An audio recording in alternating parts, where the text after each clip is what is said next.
बिस्मिल्लाहिर्रहमानिर्रहीम। अस्सलाम वालेकुम नादरीन, आप यूट्यूब चैनल देख रहे हैं। मैं इमरान खान हूँ। नादरीन, कैदी नंबर 804 जीत रहा है और ये निज़ाम एक दफ़ा फिर हार रहा है और ये रोज़ाना अपनी शिकस्त तस्लीम करते हैं। जिस तरह गिलगित बल्तिस्तान के इलेक्शन में पाकिस्तान की मिलिट्री एस्टेब्लिशमेंट ने हथियार फेंके हैं और जिस तरीके से ये मैदान से भागे हैं और पाकिस्तान तहरीक इंसाफ के लिए मैदानी जो है वो बंद कर दिया है, तो इसका मतलब आप अच्छी तरह समझ जाएं कि जब खेला नहीं जा रहा तो मैदान ही उखाड़ दो, विकटें उखाड़ कर भाग जाओ।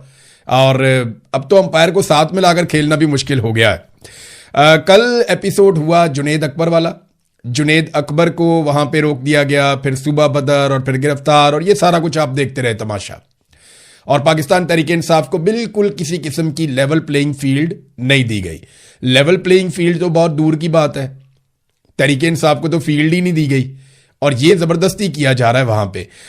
कल जुनेद अकबर के साथ हुआ और अब असद कैसर साहब के साथ हुआ।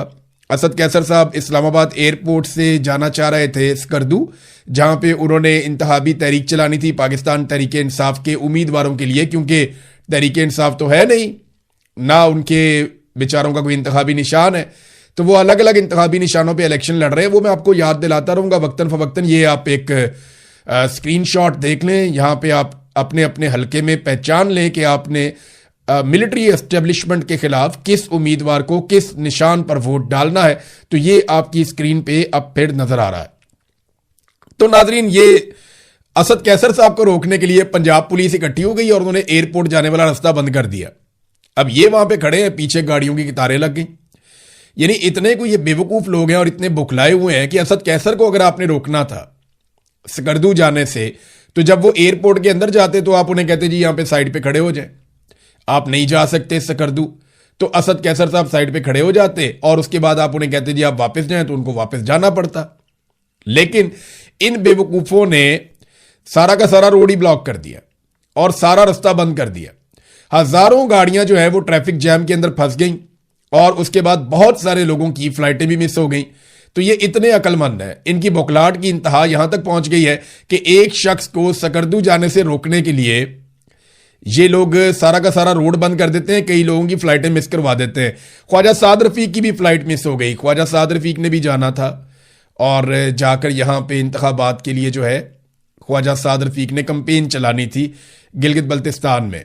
अब वो ख्वाजा साद रफीक ने क्या कहा, जरा ये भी आप सुने। ख्वाजा साद रफीक ने कहा कि आज मुझे इंतखाबी मुहिम के जिमन में स्कर्दू जाना था। बर वक्त इस्लामाबाद एयरपोर्ट के बाहर पहुंचे तो देखा कि रावलपिंडी पुलिस ने एयरपोर्ट जाने वाली तमाम ट्रैफिक रोकी हुई है। बहुत कोशिश के बावजूद इस ट्रैफिक ब्लॉकेट की कोई माकूल वजह बयान नहीं की गई। एयर ब्लू ने भी जो है वो एयरपोर्ट के गेट पर ट्रैफिक की जबरी बंदिश के बावजूद फ्लाइट को वक्त से पहले क्लोज किया। स्कर्दू के लिए मुझ समेत 13 मुसाफिरों की फ्लाइटें मिस हो गई। हमारे गिर्द सैकड़ों मुसाफिर, खवातीन, बच्चे, बुजुर्ग गर्मी में रुल रहे थे। मुख्तलिफ फ्लाइट्स के बहुत से मुसाफिरों की फ्लाइट्स मिस हुई, प्रोग्राम खराब हुए। घंटों की खज्जल खुआरी के बाद वापस लौट आए हैं। बेहिसी और नलायकी की भी कोई हद होती है। अजराए करम दहशतगर्दी की इतला वाली कहानी सुनाने की कोशिश ना की जाए। नॉर्मली फिर इस तरह के मौके पे ये कहते हैं ना कि जनाब वो दहशतगर्दी का वाकया होने वाला था, तो दहशतगर्दी के डर से, ताकि दहशतगर्दी से बचा जा सके, तो हमने स्पेशल इंतजाम किए थे, तो इतने लोगों की फ्लाइटें मिस हो गई। पूरी दुनिया में नहीं होती हैं, पाकिस्तान में ही तमाशे होते हैं और वो भी पाकिस्तान की मिलिट्री एस्टेब्लिशमेंट करती है। अब ख्वाजा साद रफीक भी नहीं जा सके, इन्होंने भी कंपेन चलानी थी जाके अपनी पॉलिटिकल पार्टी के लिए। रोकना था असद कैसर को, ख्वाजा साद रफीक को भी रोक लिया।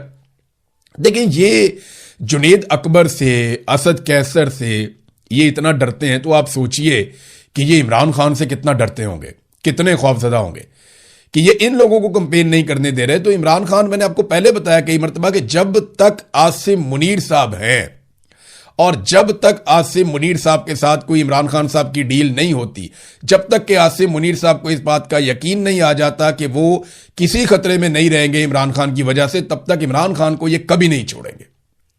याद रखिएगा, पाकिस्तान की मिलिट्री एस्टेब्लिशमेंट इमरान खान को अपने बारे में या अपने हवाले से सबसे बड़ा खतरा समझती है और वो इमरान खान को तब तक नहीं छोड़ेगी जब तक कि उनको मुसीबत नहीं पड़ जाएगी। ये अवाम इमरान खान को छुड़ाएगी। जब अवाम इनको जकड़ लेगी और इनसे कहेगी कि इमरान खान को छोड़ो, तो फिर आप देखेंगे कि अदालतों से इंसाफ भी मिलेगा, फिर इमरान खान साहब बाहर भी आएंगे। जब इनके ऊपर दबाव पड़ेगा, और दबाव पड़ने के 3-4 तरीके हैं। नंबर एक, इनकी मईशत के अंदर वो दुर्गत बन रही है कि ये पाकिस्तान को चलाने का घसीटने के काबिल भी नहीं रहे। पाकिस्तान की मईशत की इन्होंने मंजी ठोक दी है, कोई इनको पैसे भी नहीं दे रहा और अवाम के ऊपर बोझ बढ़ता चला जा रहा। एक दबाव इनके ऊपर ये आएगा बहुत शदीद। दूसरा दबाव, अवामी ताकत अगर बाहर आ जाती है और बड़े पैमाने पर लोग निकलकर इन्हें मजबूर कर देते हैं कि अब आप इमरान खान को छोड़ें, आप बेगुनाह उसे मजीद अंदर नहीं रख सकते बाकी कैदियों के साथ, तो वो एक दूसरी सिचुएशन है। तीसरी, आलमी सतह पे इस तरह के मुतालबात आसिम मुनीर के सामने आ रहे हैं जिनके ऊपर अमल दरामद वो कर नहीं पाएंगे। बड़ा सख्त रद्द अमल आएगा पूरी दुनिया से और पाकिस्तान से, तो उसके लिए उन्हें कुछ थोड़ा सा पॉलिटिकल कैपिटल चाहिए होगा और वो सिर्फ इस वक्त पाकिस्तान में इमरान खान के पास है। ये अलग अलग चीजें हैं और ये मैं आपको बता रहा हूं, ये एक तज्जिया है, ये कोई खबर की बुनियाद पे मैं आपको नहीं कह रहा। तो ऑब्वियस है, ये नजर आता है, कॉमन सेंस की बात है कि आसिम मुनीर साहब को जितना खौफ है वो तो उनके एक्सटेंशन लेने में ही आपको दिखाई दे गया। आपको पता चल गया कि जनाब बहुत खौफजदा है, इन्होंने एक्सटेंशन ले ली 3 साल के बाद। ना सिर्फ इन्होंने एक्सटेंशन ली बल्कि इस्तिस्ना भी ले लिया, तो वो बहुत डरे हुए हैं। लिहाजा वो कभी भी इमरान खान को नहीं छोड़ेंगे जब तक कि उनको छुड़वाया नहीं जाएगा। असद कैसर साहब ने एक स्टेटमेंट जारी किया बाकी लोगों के साथ बैठकर, उन्होंने कहा जी मैं स्कर्दू जा रहा था जहां 7 जून को इंतखाबात हो रहे हैं, वहां हुकूमती वुज़रा पहले से मौजूद हैं। हालांकि वुज़रा इंतखाबी मुहिम नहीं चला सकते। मेरी सुबह 9:30 बजे फ्लाइट थी मगर एयरपोर्ट जाने वाली सड़क ब्लॉक कर दी गई। डीएसपी समेत पुलिस की भारी नफरी मुझे रोकने के लिए तैनात थी। सबसे पहला सवाल यह है कि पंजाब पुलिस कैसे मुझे गिलगित बल्तिस्तान जाने से रोक सकती है। पंजाब पुलिस ने इंतहाई गैर इखलाकी हरकत की है। मैं साबिक स्पीकर कौमी असम्बली और मौजूदा रुकन असम्बली हूं, जबकि ये एक वफाकी मामला है। बिलावल भुट्टो भी वहां गए, वजीर आजम ने भी वहां जाकर ऐलानात किए और पीपल्स पार्टी और नून लीग की पूरी फौजे जफर मौज वहां बैठी हुई है, मगर पीटीआई के साथ इम्तियाजी सलूक किया जा रहा है। हमारे सूबाई सदर जुनेद अकबर को सूबा बदर किया गया। ये किस किस्म का नक्शा पेश किया जा रहा है? ये असद कैसर साहब ने एक स्टेटमेंट जारी किया और पाकिस्तान तहरीक इंसाफ खैबर पख्तूनख्वा ने इसको छापा भी है। एक लेटर भी लिखा सुहेल अफरीदी साहब ने। वैसे इन चीजों से फर्क कोई नहीं पड़ेगा, एस्टेब्लिशमेंट ने अपना फैसला किया हुआ है और उन्हें हुक्म आया हुआ है। देखिए, मुझे ना एक दिन एक सीनियर फौजी ऑफिसर ने यह बात बताई थी। उसने मुझे कहा था कि हमारे यहां ऐसा नहीं होता कि हम पॉसिबिलिटीज देखते हैं कि यह काम कैसे होगा। उसने कहा हमें ऑर्डर आता है और फिर हम पॉसिबिलिटी बनाते हैं कि यह काम हमने कैसे करना है। इसको जरा आप समझ लें कि ऐसा नहीं होगा कि देखो वहां पे क्या हो सकता है, ये नहीं। ऑर्डर आता है आर्मी चीफ की तरफ से ये कि ये काम करना है और उसके बाद फिर वो हालात को उसके मुताबिक मोड़ना शुरू करते हैं। तो हर हाल में उन्हें वो काम करना पड़ता है। अक्सर मैंने जर्नलिस्टों के मुंह से सुना है कि हमें बताया जाता है चीफ इज चीफ, कि जनाब चीफ ही चीफ है, वो जो कहता है बस वही हमें करना पड़ता है, वो जो लिख दे बस वही है, जो वो कह दे अपनी जुबान से वही हमें करना होता है। और इसको अगर डिक्टेटरशिप नहीं कहेंगे तो और क्या कहेंगे? पाकिस्तान में तो ऐसे ही होता है। बहरहाल सुहेल अफरीदी ने खत लिखा, गिलगित बल्तिस्तान के इंतखाबात में शफाफियत के लिए chief justice supreme appellate court Gilgit Baltistan, इन्हें खत अरसाल किया गया। सुहेल अफरीदी ने तशवीशनाक सूरत हाल पर सुप्रीम कोर्ट के एपेलेट कोर्ट गिलगित बल्तिस्तान के चीफ जस्टिस को